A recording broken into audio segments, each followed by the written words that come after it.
Merz from PONTON. Our core business is to help our clients achieve the maximum interoperability for their business integration projects. So our clients are business consortia, mainly from the energy sector, but also from others. In these episodes, which I'm going to present, we will focus on the question, what is interoperability and how can it be maximized? I will show some projects that we have done with our clients and which have improved the data exchange between the participants over years.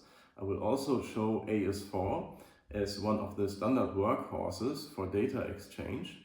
And then over to you. What is your data integration issue and how can we help here?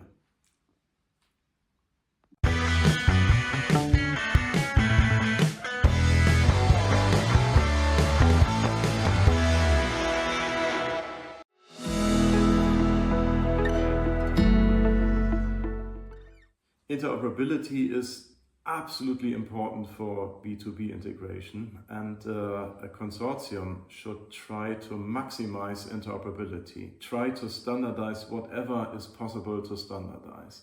And as I have already explained in the previous video, when I showed the yin yang yang with the three aspects of data and business process and the communication protocol, and also further aspects that should be standardized. This altogether leads to interoperability. And to achieve interoperability, we need to standardize. So the first step actually is standardization. Yeah? And we need to agree on a lot of questions, a lot of formats, a lot of profile information for the data exchange.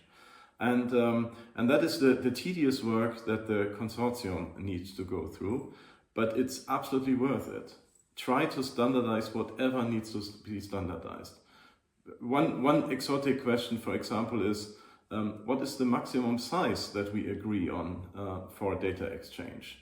Because maybe not so much today, but some years ago, it happened that a data exchange took place where the sender sent a document that was too big for the vendor system on the receiver side, so that it could not be processed. And that is not interoperability. Yeah? So we need to agree even on that, so that everyone can speak to everyone, that everyone can send a document to everyone else, and again, so that we maximize interoperability.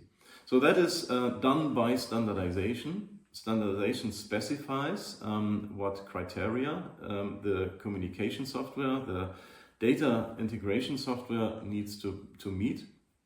And then we have won.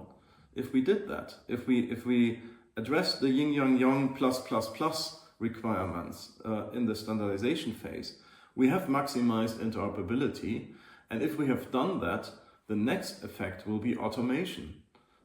Processes can be fully automatically run because they are standardized. Yeah? This sounds good, and of course this sounds plausible and absolutely makes sense, but achieving that is the key question. And we have achieved that at PONTON in several projects that we did.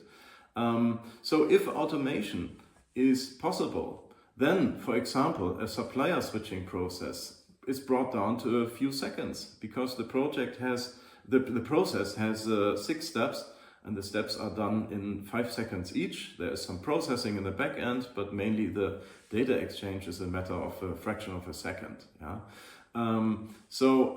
If that is not standardized, such a process requires human intervention. And if human intervention is required, we speak about hours or days. Yeah? That's the difference. Seconds versus hours or days.